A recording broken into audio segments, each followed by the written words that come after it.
কটা বাইক পাওয়া গেছে তোমার থেকে? কটা বাইক পাওয়া গেছে তোমার থেকে? দুটো। কবে থেকে চুরি করছো? কবে থেকে? চুরি আমি করি না স্যার, আমি চুরি করি না, ঠিক আছে? হঠাৎ করে জিনিসটা হয়ে গেছে, আমি করি না স্যার। এই চুরি হঠাৎ করে চুরিটা করেছো? আমি করি না এই চুরি।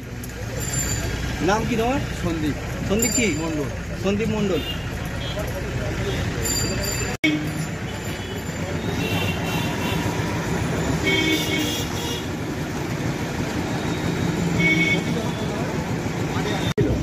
কবে কি ঘটনা হয়েছে?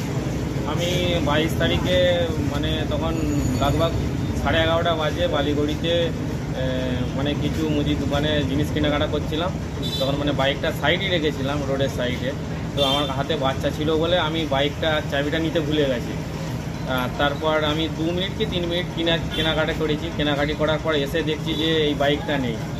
আর তারপরে পরবর্তীকালে আমার মনে পড়েছিল ও আমার পাশের গ্রামেরই ছেলে আর কি, পাশের গ্রামেরই ছেলে। আমি পরবর্তীকালে আমার মানে রাত 10টা-11টার সময় মনে পড়লো যে ও আমার সঙ্গে কথা বলেছিল, তবে সন্দেহ হয়েছিল যে ওই বাইকটা নিয়ে যেত। তারপরে আমি তার আগে থানায় কমপ্লেন করেছি। তারপরে এসে আমি তার জানালাম যে এরকম ব্যাপার।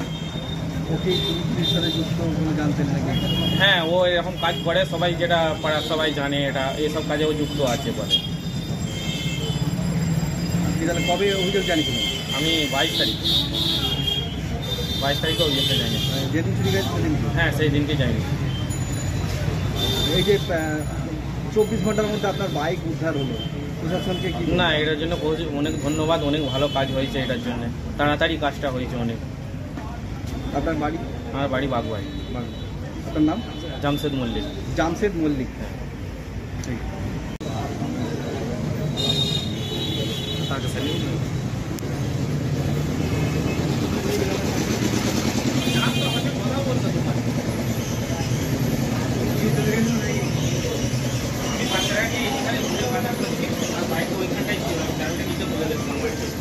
তারপরে ও আমার সঙ্গে কথা বলে কি করছিস, করার পর আমি 2-3 মিনিট কেনার পরে দিয়ে দেখছি।